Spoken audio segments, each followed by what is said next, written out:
which photography camera for under 700.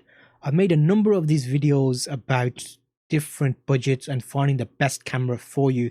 Let me take you over to my screen where I'll be doing some research for this budget between 600 and 700. Enter your currency. So I'm thinking mainly dollars and pounds this might apply to. However, it'll give you a good idea of what you can expect between this price in terms of a camera, what it will give you. I'm going to cover the benefits of the cameras, overall specs if you're new to cameras and photography, and what I would basically get. So I've got a few options here in my comparison. What I'm comparing in this price range is the Nikon D6110, 610, yeah, 610, a bit of an odd number. Canon EOS 700D and the Sony A7 II. So in this budget, we're getting a bit better quality cameras because Sony are known for their, while online everybody seems to be harping on about Sony. So we'll see what it offers you at this price range. We've also got an SL3, which we looked at in our previous budget video of 600. But as you go through this, you'll find I'm looking on eBay for second-hand cameras. So you'll find some new, some with additional things and budgets. So which one is the best one? Out of those, the newest camera is the Canon SL3 at 2019. The rest are between 2013 and 2014, older cameras. However, let's see what we can actually do with that kind of money. So the 5D Mark III, why did I not include that? That's £695. The reason I didn't include it is it doesn't have a lens. The rule is I want you to get a photography camera which takes photos and has a lens as part of the kit. I don't want to spend £700 on the body and then have to pay additional money for the lens. If you check the future videos, I will have a higher budget where we will take that into account. So we didn't count that one. However, we can look at the additional options such as the 800D is in here, £650. We saw that in our previous budget as well. Depending on the condition, the price may be higher or lower. So let's have a look at the 610 full frame Nikon body first and see what that actually offers us. Okay, so that looks quite nice actually. Nikon D610 610 full frame DSLR digital camera. You can make an offer, you might get a little bit cheaper and you've got a bit of money there for actually getting some additional kit as well. What would you get between this kind of budget? What are you looking at? Let me know in the comments what cameras you are thinking about getting. So, okay, full service done, authorized repair center, charger included, lens not included.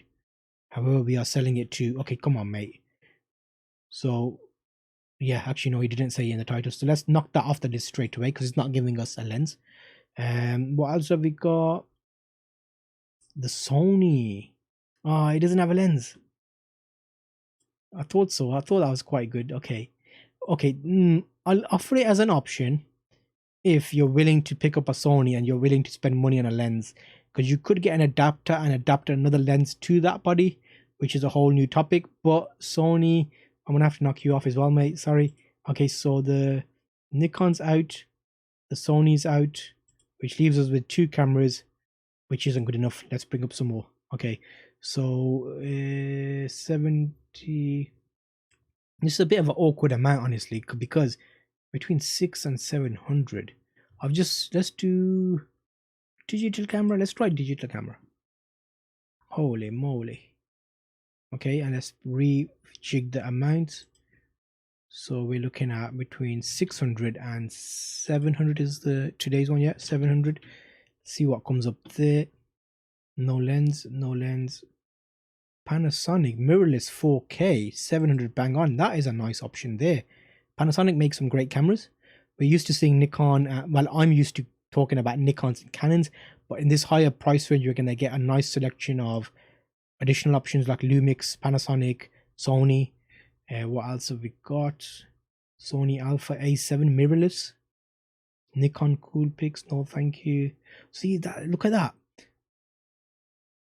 Point and shoot, it depends what you're using the camera for, because you might be happy to spend £700 on a point and shoot camera because it gives you more versatility. You might be vlogging and you want something that fits in your pocket, so it's all relative. So let's look at those ones that we've brought up. Box open, Panasonic mirrorless, Sony Mark II. That was a nice option, but we're gonna have to get rid of that because it didn't have a body. 250D. This one I would buy because you get 2 memory cards, you get a lens, you get the camera, and it's a nice option for that amount of money. £620. So in theory, that's more closer to 600 than it is 700. And you got a full kit there, and that's a great camera that offers 4K recording as well for video. And it's a nice small compact camera, and it's newer. So already out of the ones that we've seen, we've found a nice little deal there. 700D, I wouldn't recommend it, to be honest, for 600, because it's going to give you 1080p at 30 frames a second, so it's not even 60 frames a second. So this one might have been a slightly awkward amount, but can I bring you anything else? Let me see if I can bring you something. What would you think about? Because I reckon you're already probably looking at cameras. Let me know, because this amount is funky. It's like a in-between ground, isn't it? Because 800 is a nice amount where you get a lens and a body. Most second-hand kind of price ranges. Ooh, point and shoots are mainly coming up because of search digital camera. Let's have a look at some mirrorless. I'm not really a big fan. I've always had DSLRs, but ooh, that looks nice. G90 mirrorless. Let's have a look at the specs of that actually. G90. This will be interesting to see compared to the other cameras. So let's compare that. And let's get rid of that. Let's get rid of that. We'll compare it with the 2 cameras that we like. I like the SL3. 2019, the Lumix G90. That is a good camera actually. Body only. See, we don't want body only, guys. Well, I'll give you an option. 24 megapixels. It's going to be a better camera because we're basically paying that full amount for just the body, whereas the other camera we're getting a lens too. So fully articulating screen. What sort of video capabilities will there be? 5 frames a second. 4K 24 frames a second is SLK. Oh, I've got rid of the camera. Is it over here? There it is. Okay, I was looking at the wrong one. Okay, that 20 megapixels, mirrorless, fully articulating screen. What else do we have? Good ISO performance, mirrorless body, 30 frames a second, 4K, 25 frames a second. Okay, so but even then with the Lumix, I'll get the SL3, the 250D Canon. I might be biased because I've always shot Canon, but that looks like a good deal. So that was your look at the price range of £700. Let me know what you end up getting. Let me know what you've been looking for. Check out this playlist to check up the next budget up and the next budget lower. What other cameras are available at that price range. See you on one of those.